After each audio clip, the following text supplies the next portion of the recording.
The league wasn't built for this. It was built for compliance. For rookies who said thank you, took their jersey, and played whatever role the team assigned. That system worked for decades, until Shedeur Sanders came along and rewrote the manual on draft night.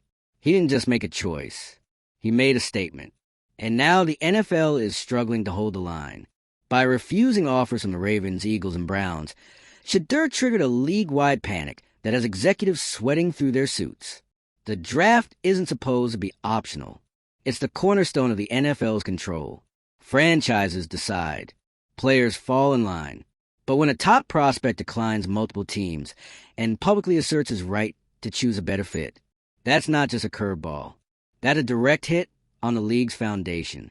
If you're into the real story and all the messy twists they don't show on highlight reels, go ahead and subscribe. And if you're sticking around to see how this Browns QB chaos plays out, you should definitely be subscribed.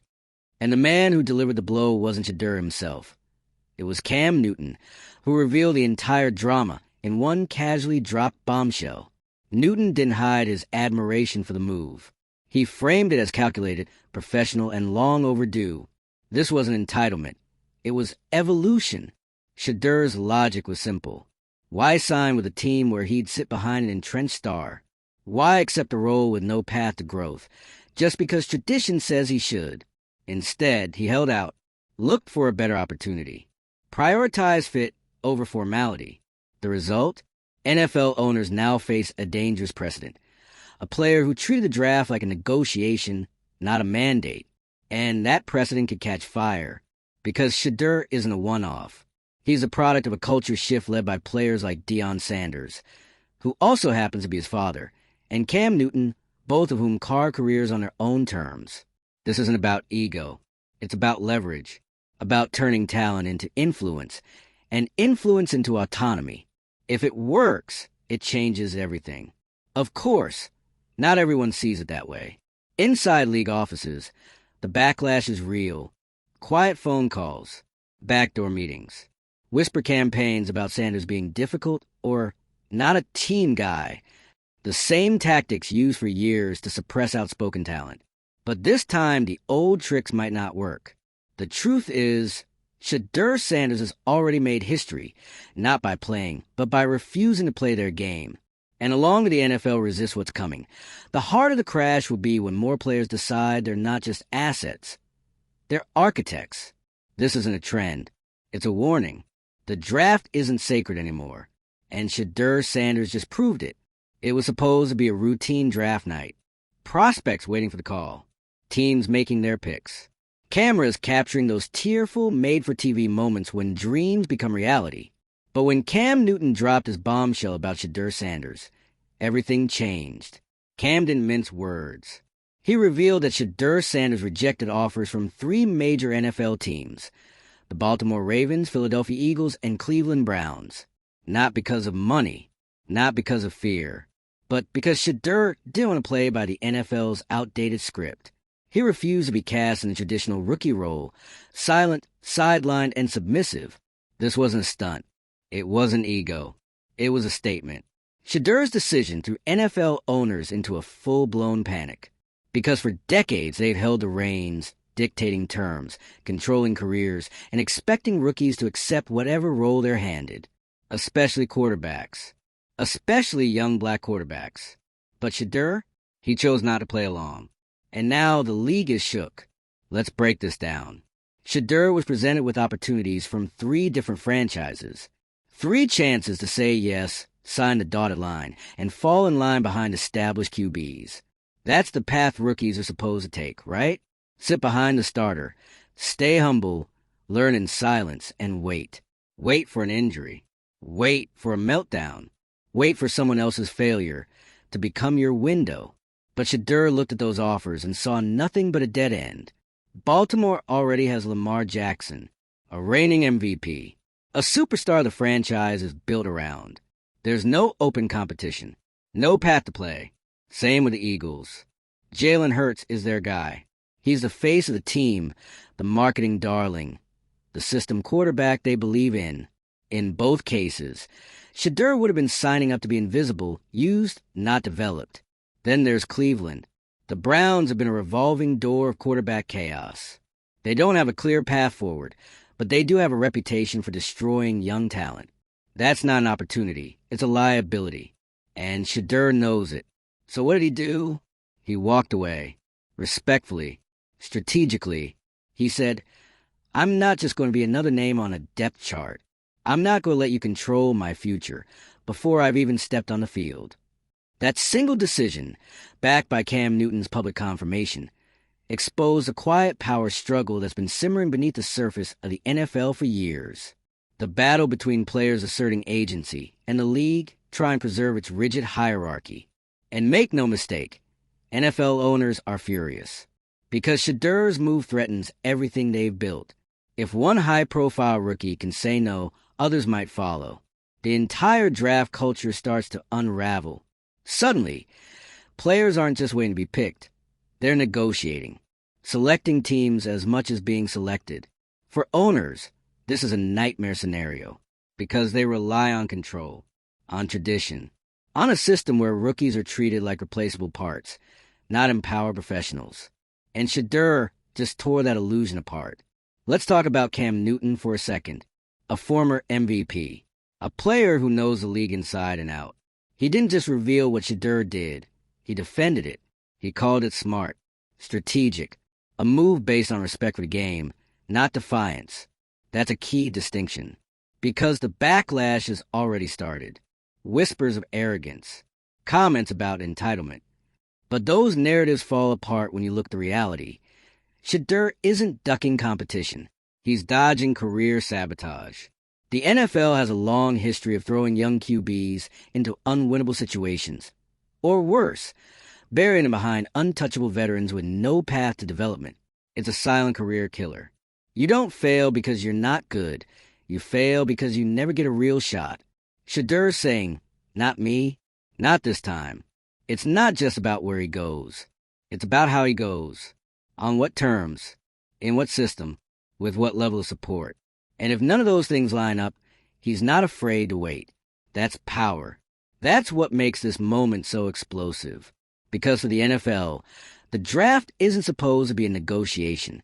It's a selection process where the team chooses and the player complies. That balance has always leaned heavily in favor of the franchise. But Shadur's move challenges that entire structure. He's flipping the power dynamic, saying, you want me? Prove you're the right fit. Show me your plan. Show me that you actually want to develop me, not just use me as a backup mascot to keep your fan base hopeful. That's what terrifies the old guard. This isn't a publicity stunt.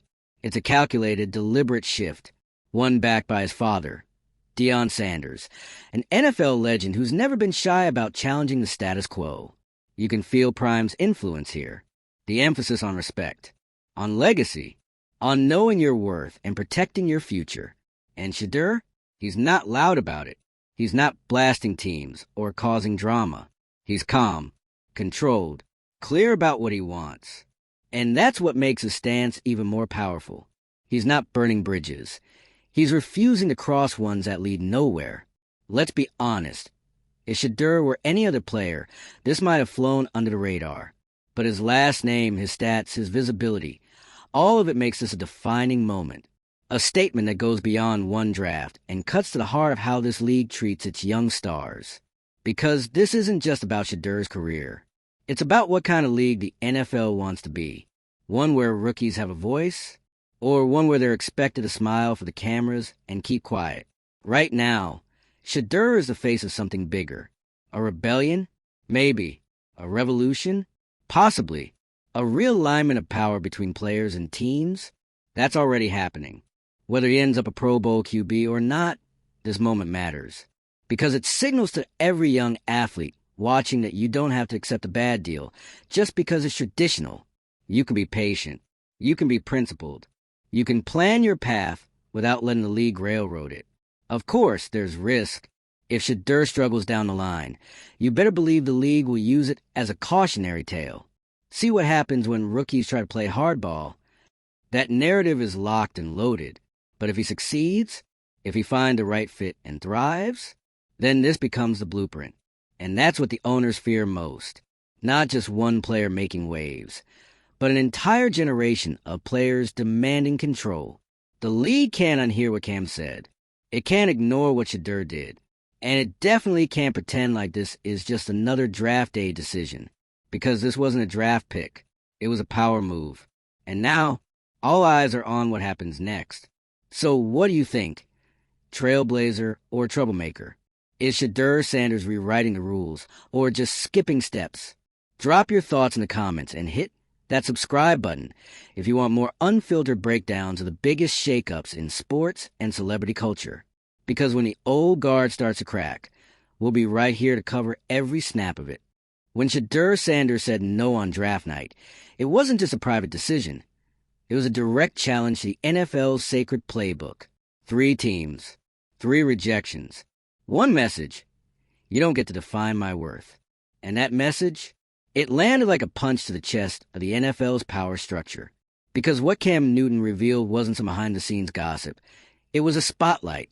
It shined directly on the league's unspoken rule. Rookies don't get choices. You go where you're told. You keep your head down. And you're lucky if anyone hands you a clipboard. But Shadur didn't just break that rule. He threw out the window. Let's zoom in again. The Baltimore Ravens, Philadelphia Eagles, and Cleveland Browns. These are not small market, desperate for talent teams. These are franchises with fan bases, big-name quarterbacks, and ironclad depth charts. And they all came knocking on Shadur's door. What did they offer? A spot on the bench, a developmental project label, a slow crawl toward maybe, possibly getting a chance years from now. Not because Shadur isn't good enough, but because these teams are too invested in protecting their existing quarterbacks. Start with Baltimore. Lamar Jackson is untouchable in that building. He's the engine, the face of the franchise, the whole system. The Ravens weren't bringing Shadur in to compete. They were bringing him in to protect the brand. They wanted a safety net with a familiar name, not a real succession plan. Same with Philly. Jalen Hurts has been hyped as the golden child. The front office has built everything around him. The last thing they want is a young, charismatic, talented quarterback creating even a whiff of controversy. Bringing in Shadur? That's not about building the future. It's about optics. Backup insurance that looks flashy on paper, as long as he stays in his place. And Cleveland? Come on. That's not a developmental opportunity. That's a graveyard. The Browns haven't had a stable quarterback plan in years. Their culture is reactive, not intentional. Taking Shadur into that situation would be like dropping a rookie pilot into a storm without instruments. So when he said no, he wasn't being dramatic. He was being calculated. He saw the game being played around him and refused to be a piece on someone else's board. And that, more than anything, is what has the NFL's ownership class pacing the floors. Because they need the draft to work the way it always has. They need rookies to be passive. To say yes to any offer, any position, any plan, even if it's not really a plan. That's the lie the draft is built on. That every pick is a blessing. That every call is an opportunity. That it's a privilege to be chosen. Shadur exposed that not all offers are created equal. That some of them are nothing more than polite dead ends. And when he declined those dead ends, when he stepped outside the machine and said, "I'll wait for what fits me," he cracked the illusion wide open. You can feel the tension in the league now. It's not just about Shadur, it's about who's next. What happens when other top-tier prospects realize they have leverage? 2, what happens when players stop treating draft night like destiny and start treating it like a business negotiation? That's the shift. And it's seismic. Cam Newton's decision to speak publicly about it only added fuel to the fire. This isn't a YouTuber guessing. It's not fan speculation. This is a former MVP, someone who's been through every stage of the NFL quarterback journey, from first overall pick to franchise leader to scapegoat to comeback attempt. He's seen it all, and his support for Shadur wasn't casual. It was intentional, because Cam's been on the other side of this machine. He knows what happens when teams mismanage quarterbacks with potential. He knows what it feels like to be used, misused, and then discarded. So when Cam says Shadur made the right choice, that matters. That lands differently. It tells other young players, you don't have to just be grateful to be here. You can be smart. You can be strategic. You can protect your own future, because the league won't do it for you. And let's pause right there, because that's the uncomfortable truth that everyone in the suit is trying to avoid. The NFL does not prioritize individual development. It prioritizes team optics, star preservation, and revenue. If a rookie fits into that equation, great. If not, they'll still sell your jersey and put your face on a preseason poster while you rot in a third-string slot. That's the fate Shedeur rejected. He wants to learn. He wants to grow. He wants to be coached. But he wants all of that in a system that actually values him, not in a team using him as a political move. Somehow, that's controversial. The idea that a player will want more than just a paycheck, that they want a purpose, a role, a vision, threatens everything the draft has stood for. And the media knows it, too. You've seen the headlines, the subtle digs, the arrogant label creeping in, because the league doesn't like being challenged, and the media often helps reinforce the status quo. But the truth is right there. Shedeur is not being selfish. He's being intentional. He's refusing to let his rookie contract become a sentence. Think about that. How many top prospects have we seen disappear? Not because they weren't good, but because they got swallowed by the wrong system, the wrong timeline, the wrong priorities. And who benefits from that? The franchises, the teams who can move on, draft someone new, and never be held accountable for the careers they ruined. Not anymore. Shedeur's decision is accountability. It's a warning to the league that players aren't just bodies to fill jerseys. They're thinkers, strategists, athletes, and businessmen. And if this becomes a new model, if more rookies start asking questions instead of just nodding along, that's the beginning of a player-driven era. One where power doesn't end the moment you walk across the draft stage. The league is already trying to contain it. Watch how fast they move to spin this. They'll say he's missing out. They'll say he's falling behind. But what they really mean is he's not cooperating, and that terrifies them. But here's the beauty of it all. Shedeur doesn't need to rush. He doesn't need to force a fit. Because by standing still, by choosing not to jump into the wrong opportunity, he's created leverage. The right team, the one that sees him as more than a placeholder, is going to call. And when they do, he'll walk into that building with power the league has never allowed a rookie to have. That's not just a personal win. That's a cultural moment. This isn't about ego. This is about agency. And Shedeur has just redefined what it means to take control of your narrative. The NFL's old playbook, it doesn't work here anymore. Because now, the players are reading it too, and writing their own chapters. Why this matters. Why Shedeur Sanders rejecting 3 NFL teams has owners losing sleep and executives whispering in backrooms is because this wasn't just a quarterback making a personal choice. It was a mutiny. Not loud, not reckless, but precise, strategic, and incredibly disruptive to the culture the NFL has spent decades building, one where control is everything. See, the league doesn't just hand out opportunities. It controls how, when, and to whom they're given. The draft is supposed to be the ultimate tool for that control. It assigns players to teams. It tells them where to go, when to show up, and what role they'll play. And it's not just about talent. It's about compliance. If you're a rookie, especially a quarterback, you're expected to conform, say the right things, wait your turn, don't make noise, don't rock the boat. Shedeur Sanders? He didn't just rock the boat. He stepped off of it completely and started building his own ship. And that's the thing. This isn't about Shedeur not wanting to work. It's the opposite. He's not refusing to play. He's refusing to be part. Refusing to accept offers that look good in a press release but offer nothing in return in terms of development, opportunity, or respect. The Ravens wanted him to sit behind Lamar Jackson indefinitely. The Eagles would have had him buried beneath Jalen Hurts. The Browns? A franchise in constant flux, offering no clarity or stability. Just chaos dressed up as a fresh start. And let's be honest, none of those teams saw Shedeur as someone they wanted to build around. They saw him as insurance. And Shedeur knew that. That's why he said no. Because here's the dirty little secret about NFL development. It's selective. Franchises don't always develop talent. They protect investments.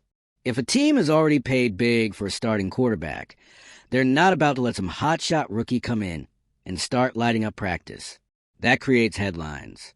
That creates pressure. That creates questions, ones they don't want to answer. So what do? They manage. They suppress. They control the narrative by controlling the player's path. That's exactly what Shadur saw coming. And instead of walking into it blindly, he put his own career on pause, on purpose. That kind of move, it's unheard of, and it's terrifying to the establishment. Because for the first time in a long time, a player is treating his career like a business, like a brand, like a legacy, not a one-size-fits-all starter pack that the league hands out to anyone lucky enough to be drafted. And remember, this isn't just a one-off. This comes from years of learning, of watching, of being taught by one of the greatest to ever do it. Deion Sanders has been preaching empowerment since day one. And now, through his son, we're seeing it in action. The old system says, be grateful for whatever you get. Shadur's saying, be grateful for yourself and make sure what you get is actually worth it. That's not entitlement. That's vision. And for a league that's never been forced to share power with its players, this is dangerous. Because now the question is, who's next? Who's going to watch Shadur and realize they don't have to say yes to the first offer that lands? Who's going to start interviewing teams instead of waiting to be interviewed? What happens when rookies show up at the draft not with hope in their eyes, but with a plan in their hands? The fear isn't about Shadur being difficult. The fear is that he might be right. Because if he succeeds, if he ends up with a team that actually believes in him, that builds around him, that gives him the opportunity he deserves, then the entire narrative collapses. The draft isn't a gift anymore. It's a negotiation. And the power shifts for good. Owners don't want that. GMs don't want that. The talking heads on TV don't want that because it changes the whole game. It forces accountability. It forces teams to prove they're not just collecting talent, they're cultivating it. And it forces fans to ask, why should a player sacrifice their future just to prop up a system that doesn't always serve them back? Shadur Sanders asked that question. He answered it with a no. And in doing so, he didn't just delay his NFL debut. He detonated a long overdue conversation about power, agency, and what it really means to control your career. This isn't just about football. It's about respect, strategy, and the courage to say, I want more, and I'm not afraid to wait for it. And maybe that's what separates Shadur from everyone else. He's not desperate to be part of the league. He's determined to do it on his own terms. So while owners fume and the media speculates and fan debate, one thing is certain. Shadur Sanders is no longer just a draft prospect. He's a disruptor, a strategist, and whether the NFL likes it or not, he's already changed the game. If you're here for more stories that push the boundaries and shake up the status quo, make sure to subscribe and drop your thoughts in the comments. Has Shadur sparked a revolution, or is the league going to push back harder than ever? Let's talk about it, because the power plays are just beginning.